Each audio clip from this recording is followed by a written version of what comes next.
Welcome to another OU Insider special. My name is Brandon Drum. Parker Thune, the man, JD Pickell, joining us this week to talk OU Tennessee, top 20 matchup, probably the biggest matchup in the SEC this week. And then, obviously, college football coaching carousel.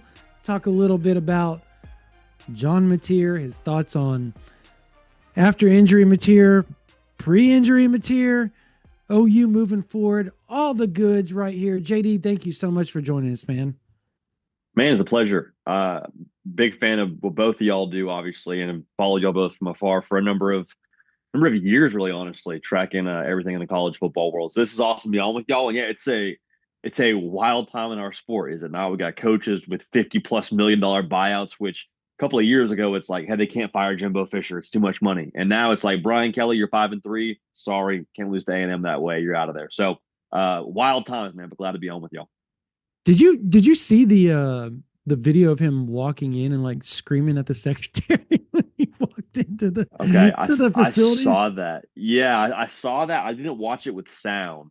I saw the most recent picture of him out at like a grill in Baton Rouge, and I'm like, man, my guy can't even go get a little fries and burger somewhere without being without being documented. So yeah, again, wild SEC. times, wild Yeah. times. I want to ask you, what's a little bit of your college football background, just so for those that don't know it? Yeah, so for me, I played college football at Cornell, had a redshirt year medically that I took at Baylor, got to Baylor under Matt Rule, got another concussion, which made too many, so had to retire. And then the good folks at Sick on 365 in Waco, which is kind of like the Baylor Hmm. equivalent of a fan site out there, allowed me to come on and do some post game shows with them. And so I don't know if I was any good or not, but they kept inviting me back. And so that turned into a YouTube channel, which turned into being able to do what I do now at On3, which is cover college football nationally year round. So I mean, y'all can attest, it's a joke to be able to call it a job, but the fact that we do is awesome. And I'm not asking too many questions about the validity of that. And as long as the key card works every day, y'all, I'm in here. So it's good. It's a good life. Did were you there when Baker did the "I'm Your Daddy" at the? No, thankfully I Okay, missed that. Thankfully I missed that. okay, I was there for okay, Rule's third year at gotcha. Baylor, and I retired a few days into fall camp. I was there for summer one, summer two, and then into fall camp I had to retire. So thankfully I saw that whole experience go down from Ithaca, New York, not actually on the field having that whole There thing. you go. But Very, very yeah, that was all time quote for sure. cool. Oh, Parker. brother. Well, I mean, I guess here's maybe the place to start, the place that everybody's going to want us to start. When you look at Oklahoma's season to this point, 6-2, of course, 1-2 in the last 3 weeks after a 5-0 start, and you look at the schedule that's ahead in the month of November at Tennessee, home versus Missouri, at Alabama, at home versus LSU. How does what's happened to this point in the year shape your expectations of Oklahoma, for Oklahoma, I should say, in the month of November? And ultimately, once this season has come and passed, where do you stand on Brent Venables and this staff and the current pulse of Oklahoma football? I think it's tough to look at Oklahoma right now and not be excited about next year, which I know we're in the month of November, so you don't want to look to next year. You know what I'm saying? But like I was talking to our producer of our show, Caden Smith, the other day, and we're talking about how John Mateer hasn't really looked right since the surgery, and the offense had such a hot start, and you're seeing John Mateer do all these awesome things, and you're excited about like the up and to the right part of it. I guess up and to the left for those that are watching via, but I'm going to the it's going up. It's an upward Yeah. trajectory. And I was excited about that. And it was a good thing. And the surgery happens, and he looks a little bit like a shell of himself. He doesn't look sure of himself. The run game never really gets off the ground. And so, in my mind, I'm doing this whole conversation of, okay, the playoff, while it's still possible, feels like a bit of a reach for this year's team. But I'm like, okay, I think Brent Venables has proven he knows how to put together a staff with Arbuckle and Kuzieski, and he knows how to go get a portal quarterback, whether you pin that on Venables or Mateer or Arbuckle, excuse me. So there's a lot of like variables that piece together where I'm like, man, Mateer's got to come back next year. They'll go to the portal. They'll be able to get some receivers. They'll be able to get some running backs. They'll be able to get like some key pieces here to retool this whole thing. And the defense is going to be good yet again. So I'm already talking myself into why I'm excited about OU next year, which isn't probably the right uh, context for this discussion, but that's kind of how I feel about this whole thing moving into this game against Tennessee. The funny thing is, you say that the fans are going to go, man, sounds like Oklahoma State. Wait till next year. Wait till next year. Wait till next year. And that's what they're going to think of that answer. But it's true. Unless Oklahoma somehow finds, luck this weekend, maybe. I don't know. Sure. If would you call it luck if Oklahoma goes into Tennessee and wins at this point?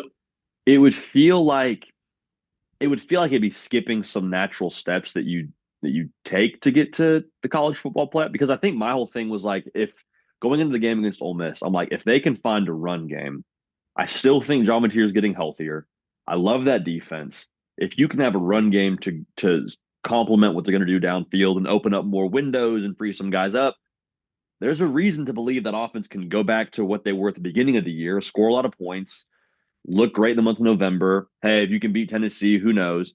And then the Ole Miss game happens, and I'm like, they found a way to run the football, but John Mateer still doesn't look like he's himself. It feels like this might kind of be who he is here down the stretch. As much as I root for the guy and think he's a phenomenal player, he doesn't look right to me, whether it's a health thing, whether it's a not trusting himself physically. I don't know what it all gets assigned to.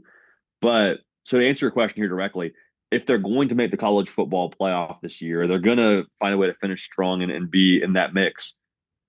It would mean that the Ole Miss game not didn't happen, but wasn't reliable relative to what John Mateer is here the rest of the way.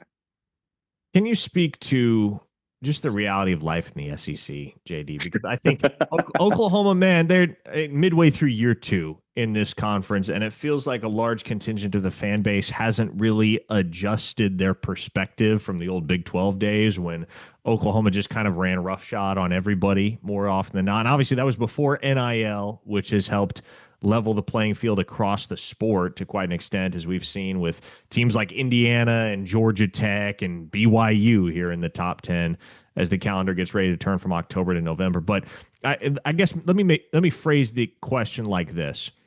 How ought expectations be adjusted coming from the Big 12 to the SEC in terms of wins and losses, in terms of annual championship contention? Like, what's reasonable to expect at Oklahoma in their SEC era?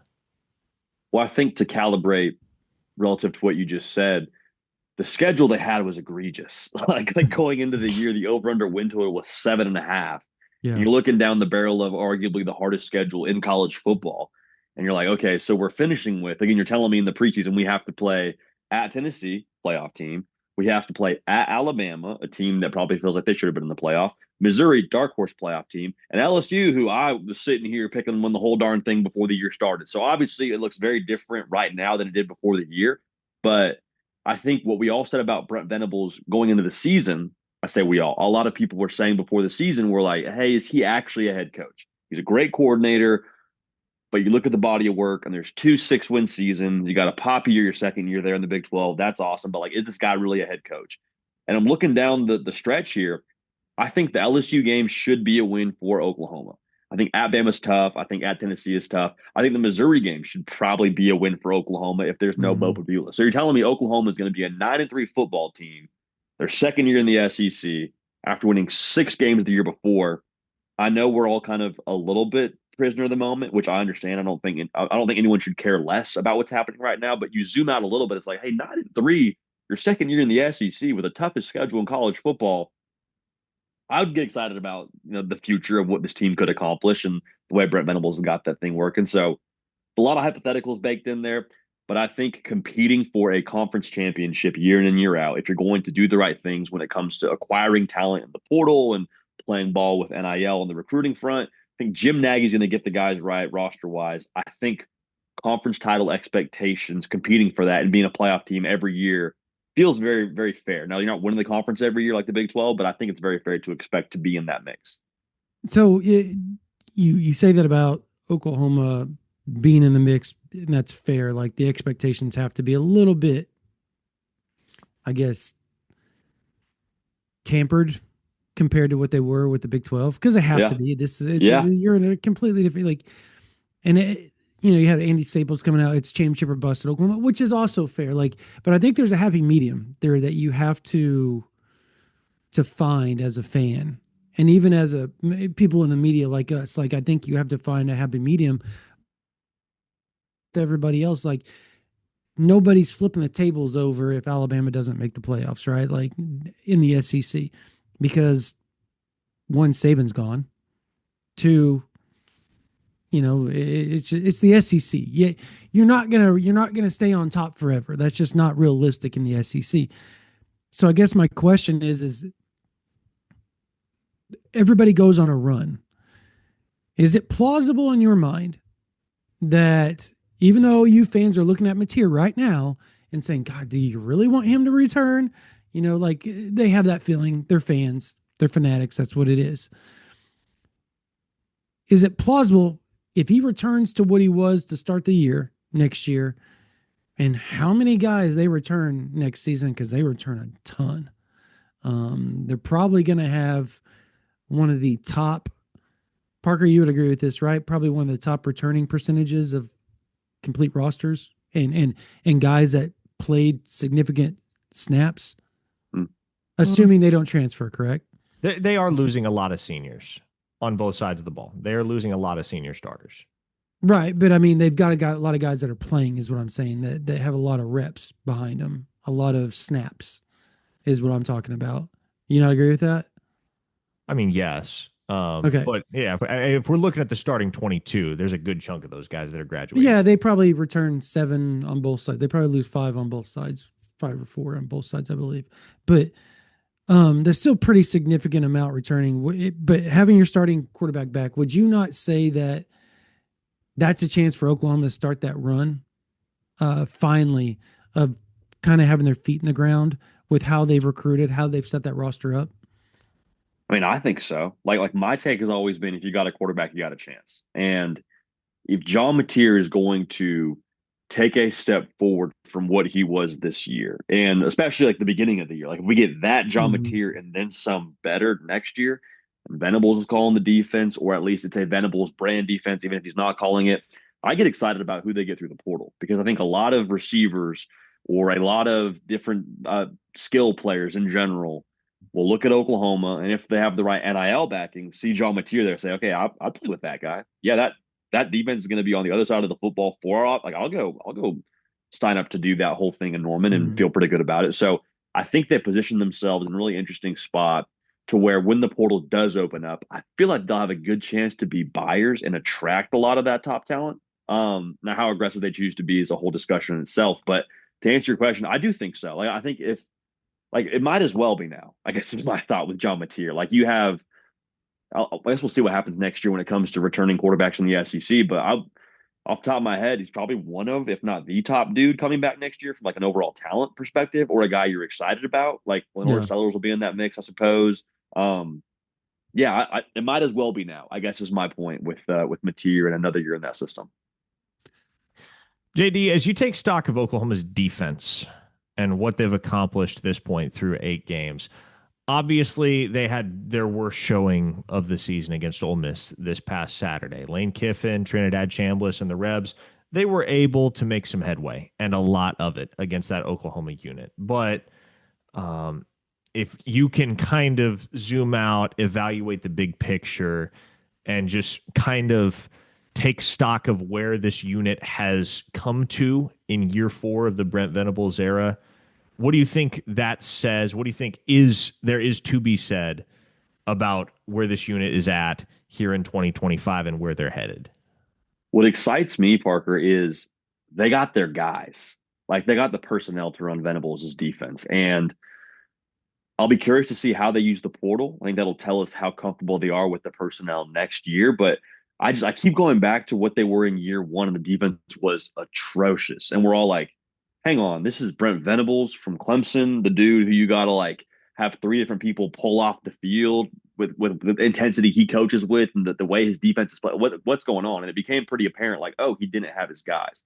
And over the last couple of years, we've seen it just continue to progress and improve and get better and all those adjectives, labels you want to put on it. And I think that now we've reached this point where it's humming. And so I truly don't have a ton of concern about the production they do or don't bring back for next year because I trust the guy who's running the show. It was kind of the same conversation we had in the preseason around like a Mike Elko or a Marcus Freeman. It was like, yeah, they lose some guys, but as long as that dude's the head coach and that side of the football is his baby, they're going to be in a good enough position to compete at the level they expect at on that side of the ball. So I think the defense is in a good spot. And like it's hard to say that in the context of what last week was. And I get that for just where we are in the world of college football. Everyone's so reactionary and we're all quick to say, well, this was fraudulent. That wasn't really that good. And it's like, no, what you just said, when we zoom out and we look at Oklahoma, they're a good defense. They're going to be good on defense for a while. And a big part of that is who their head coach is.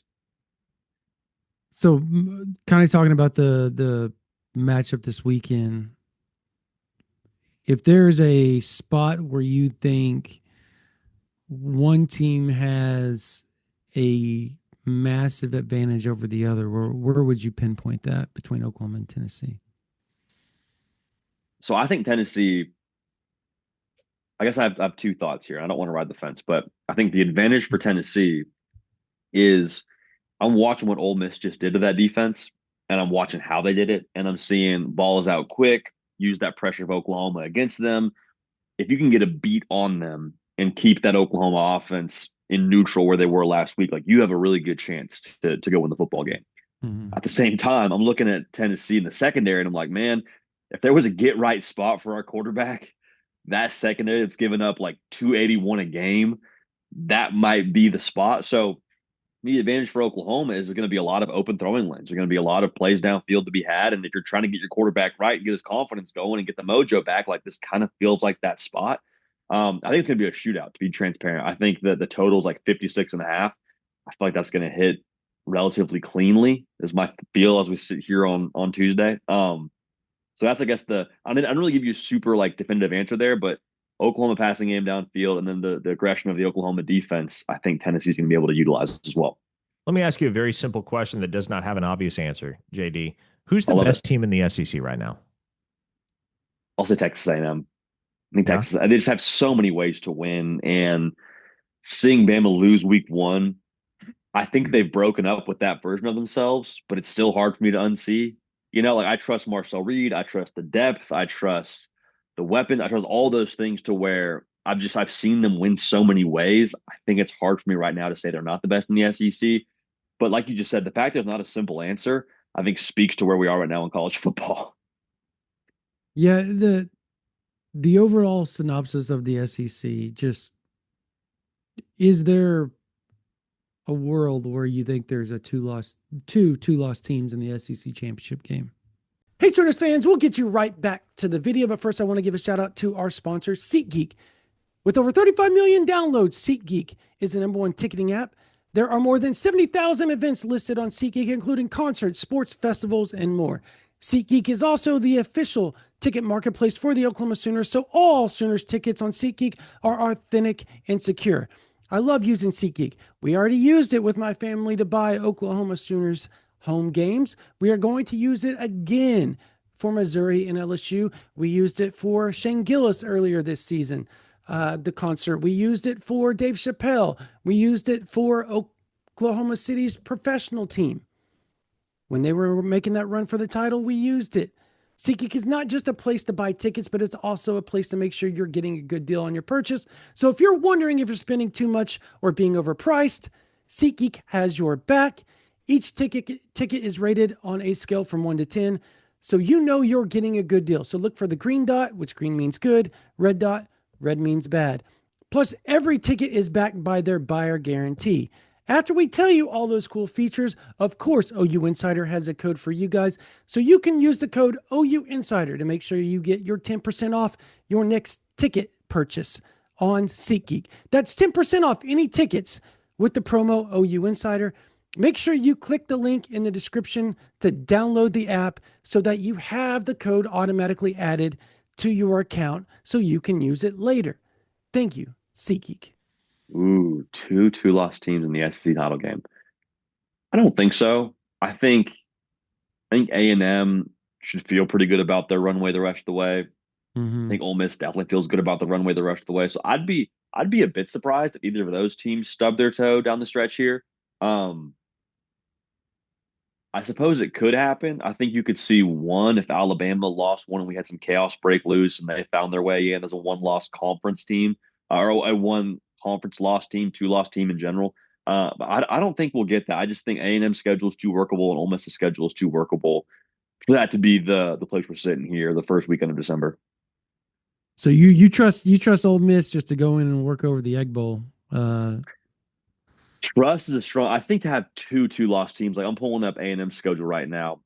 Samford obviously is the one that you're feeling pretty good Oh about if yeah, you're yeah, A&M. There's that yeah. whole deal, but they play at Mizzou, South Carolina, Samford, and at Texas. Like A&M's probably favored in every game there, and Mhm. favored is a dangerous thing to rely on in 2025 in college football. But feel pretty good about all those games for Mm-hmm. them, quite honestly, especially with Missouri now going to be playing a true freshman quarterback. It looks like so. Two lost teams wouldn't surprise or wouldn't it be like shocking, but I'd lean more towards us having one rather than two. Gotcha. What do you think it's going to take, JD, the rest of the way for Oklahoma, absent the obvious answer, which is John Mateer needs to play better? Sure. But provided John Mateer, I should say, provided John Mateer does play better, what else does Oklahoma need to do to stay in the playoff conversation? Because at two losses, you're already kind of feeling the crunch. One more and you may be on the wrong side of that playoff bubble. That run game emerging a little bit in the second half against Ole Miss is what kind of has me squirming in my seat, having picked Tennessee to beat Oklahoma this week. And I'm kind of like, but Xavier Robinson looked real good in the second half, man. Like over 100 yards on 9 carries. And so there's a part of me wondering how real was that? How sustainable was that? Was that, hey, Ole Miss just isn't that great against the run? They were giving up like 5 a carry going into that game. Was it an Ole Miss thing or was it no? Oklahoma kind of found something here with Xavier Robinson. Because if they have a bell cow, I'm back to saying all the irresponsible things there are to say about Oklahoma. Like then I'm saying we can possess the football. It helps John Mateer out. It helps the defense out. We can play time of possession. We're beating Bama. Like all those things are back on the table if there is a run game. It's not just like the side course, but something you can truly win a game off of. That Mm-hmm. would change everything to me, Parker. So with that, three things Oklahoma has to do to win the ball game this Saturday. Three things Mm, Tennessee has to do to win the ball game this Saturday. Outside of the obvious turnovers, sure. like the simple things that everybody kind of checks off the boxes. Sure. I think for Oklahoma, when there's play, and this is kind of simple, so it's maybe going against what you just said, but Fair enough. there were so many plays there. I think Ole Miss, or Oklahoma fans would say this against Ole Miss at the end of the game there. Like there was a couple plays where you're like, hey, we drew that up for success. My man's open down the sideline. Like, John, we got to hit him.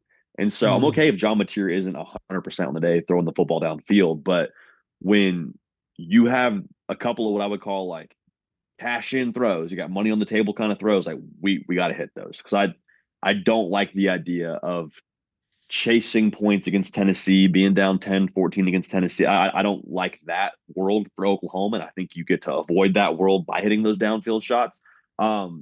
Again, not to be cliche here, but if they can get something to lean on in the run game, if they can get like 4 yards a carry against Tennessee, that Yeah. would do a lot for me. Um, I guess the third point would be, and again, I feel like I'm just reading off of like a pregame keys to the game, like, package you get from RG3 or from McElroy, from anyone who does a game in college football these days. But I do think like limiting explosives is what worries me a little bit for Oklahoma, especially with how dynamic Tennessee's been downfield. So that's something that Mm-hmm. I'm a little bit leery of headed into this one because Joey Aguilar's he's got that football personality where he just has a very low give a fudge rating, and I'm here for it. So like we gotta make them go the distance here in a 10 plus play drives would be like the perfect world to live in. So those are my three for Oklahoma. For Tennessee, it is almost the inverse of that. Like I think when Oklahoma brings pressure, being able to maximize on that and hitting on the open space is a big part of what they do offensively with the splits and the tempo and all that. Right in line with that, like you can't stall out quickly for Tennessee. You can't go no huddle and run 3 plays. You look up at the clock, it's like, oh, that was 25 seconds. The ball's going back to John Mateer now, and we got the crowd kind of out of it. Like you got to avoid that world you're living in. And then when they got to find a way to just be timely on defense. Does Tennessee? Like I call them the wrong clock of college football on the defensive side. Like they're bad most of the time, they're wrong most of the time, but they're right twice a day. Like they're, I think, one of the best teams in college football, taking it away right around twice a game, give or take. So they're feast or famine, and they got to be just timely with when they get those turnovers, if they get those turnovers against Oklahoma to win the ball game. I want to zoom out a little bit once again, JD, and ask you more of a big picture question that is certainly applicable to this game, applicable to the rest of Oklahoma's season. But to this point, having seen 8 games of it, how would you grade Ben Arbuckle so far as the Sooners play caller? It's a really good question. Without being in the building and knowing exactly what they're trying to do, I would lean towards B plus. And the reason why I say that is I think a lot of people will be upset and say, not good enough. We got to find a way to run the ball. Look at how the quarterback's playing. And I'm kind of like, it's hard to account for your quarterback having hand surgery in the middle of the season. It's hard for having to play 2 true freshmen on the offensive line. And that's not me making excuses for the guy. It's just sort of the world that Oklahoma is living in right now. And it sounds like excuses, but I genuinely think that from what his responsibility is, which is to call winning plays and to put his team in position to be successful, I feel like he's done that as almost as well as you can in this, current circumstance. So you're probably in the A territory if you have more actual tangible on-field results to go off of. But based on his job, I'd probably give him a B plus, B. So you said something, about the injuries or playing 2 freshmen, I guess, for Oklahoma on the offensive line. You cover college football from a very broad spectrum. We cover it from a very tunnel visioned, blockers, blinders on. It's Oklahoma 24/7 with us because that's our job.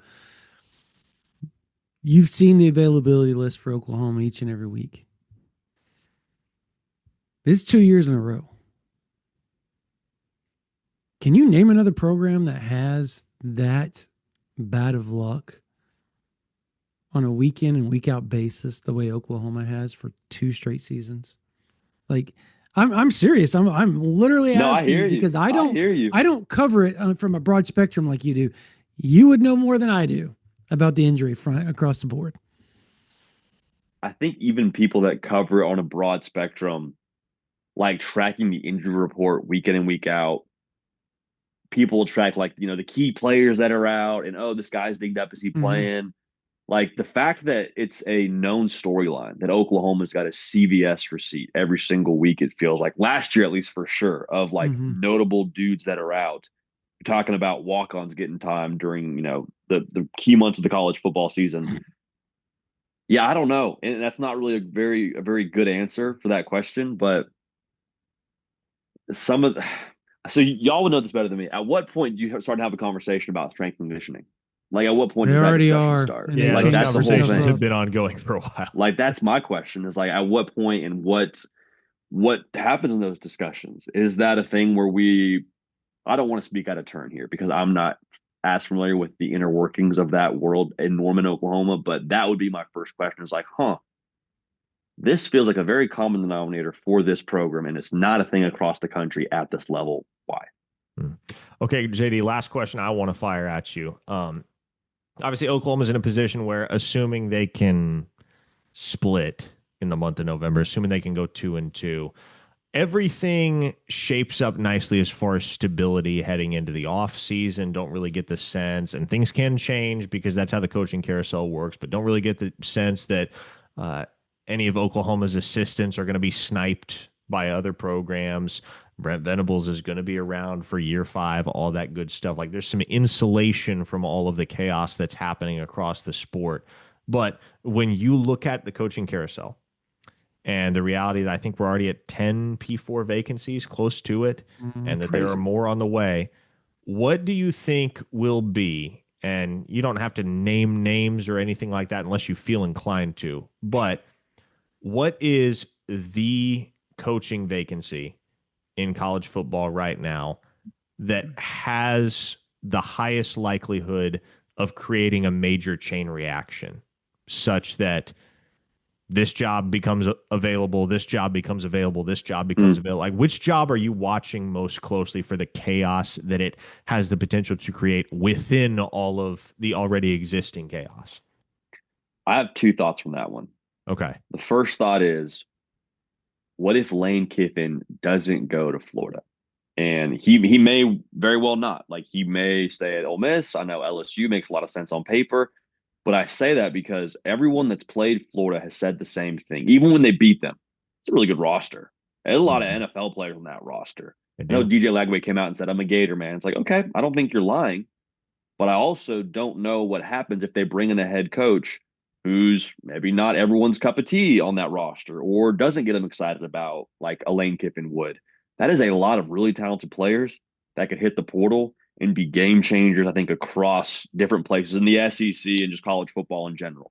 The other thought I have is, what happens at Auburn if Hugh Freeze gets fired there, or if there's just the writing on the wall in general out there. If I'm Cam Coleman, or if I'm a receiver out there, I'm not saying I have any intel on Cam Coleman, so I don't want to get folks in Auburn upset with me. But if I'm a receiver at Auburn and I am as good as I am, and I have 5 stars next to my name, and we're not throwing the football effectively, I'm like, why? What? At a certain point, you're like, I'm jeopardizing my career aspirations to play in the NFL. So I'm curious to see what happens with both those rosters, because I think both are stacked with real deal talent that can make changes across the college football landscape. In addition to the dominoes of what you just spoke to, Auburn's going to go swing a big bat and get somebody. And whoever they go get, I mean, Florida's going to go hire a sitting head coach. LSU's going to hire a sitting head coach.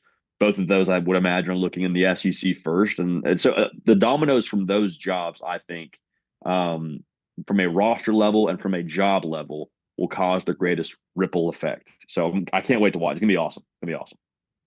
So I guess, who do you think, if you were watching, and I had cousin Shane on the other day, and he and SEC Mike were talking, and he said, 3 weeks from now you could be talking about Brent Venables potentially in that hot seat because of how the schedule lines up. And that's a hypothetical. If he goes, they're on the road the next 2 weeks or next 2 games at Tennessee, at Bama. Those don't look very likely as wins right now, if you're realistic, right? You sure? But they get Missouri at home, you get LSU at home. But if you were to somehow lose to Missouri at home, and now you're sitting at 7-5 potentially, or 6-6, heaven forbid again, if LSU somehow found their legs at some point. They thought that was like the one job that you're interested in watching to see if that's going to open up, or, potentially. What would be yours outside of the Kiffin scenario, outside of, the obvious, that person might move here, there, but a place you're watching that could be really interesting over the next 4 weeks? My guy, Mike, who I love, him and cousin Shane do a phenomenal job. They'll fire you now. They will. They'll fire you in the preseason. They'll cut it loose, man. But again, those guys do awesome work. I love all that they do. I'm not so sure, and this is not necessarily not obvious, but I don't believe that Florida State's going to hang around till the end of the year with Mike Norvell. I totally agree with that one. That to me doesn't make a lot of sense, especially with the jobs that are opening up. Like, you're really going to wait and see what Auburn does, and see what happens with Kentucky, and see what happens with Arkansas. Like, in my mind, you are setting yourself back in line to go hire the guy that you want to hire. And it feels like, by nature of you putting out a statement and saying, we're going to wait till the end of the year, you already know how this is going to end. Like, you might as well skip to the end of the book, which is actually why I kind of respect LSU in the way they did it. We know this isn't going to work long term. We see the writing on the wall. We keep running our head into this wall, a lot of wall conversation here. Keep running our head into a wall. Like, we gotta do something different here. And yeah, the buyout hurts, but hurts a lot less than being not competitive in the SEC. So Florida State is my answer to that question. I think they're the one to watch, and I think they'll make a move here and send ripple effects conference wide then at that point in the ACC and the SEC and all those alike. Totally agree with you on that. Some buzz from quite a few people actually that I've talked to, that there's been some coaches that have lost the locker room, and Norvell was one of the names that was brought up to me as that. But that's buzz and rumors and all that stuff. Sure. So, but Sure. Well, man, appreciate it. Really, really appreciate you coming on here with us. Tell everybody where they can find, obviously, the hard count. Sure. Yeah. But yeah. tell everybody where they can find you that don't already watch you. Of course, they already do. But if they don't, let them know.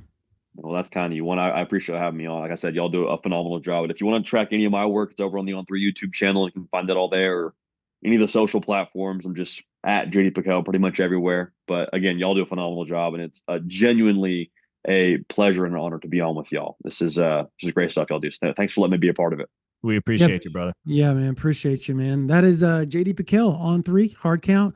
Watch him daily, talking college football 24/7 on YouTube or whatever podcasting platform you listen on. For Parker Thune, my name is Brandon Drum. That's going to do it for this version of the OU Insider Weekly Special. You guys have a blessed day.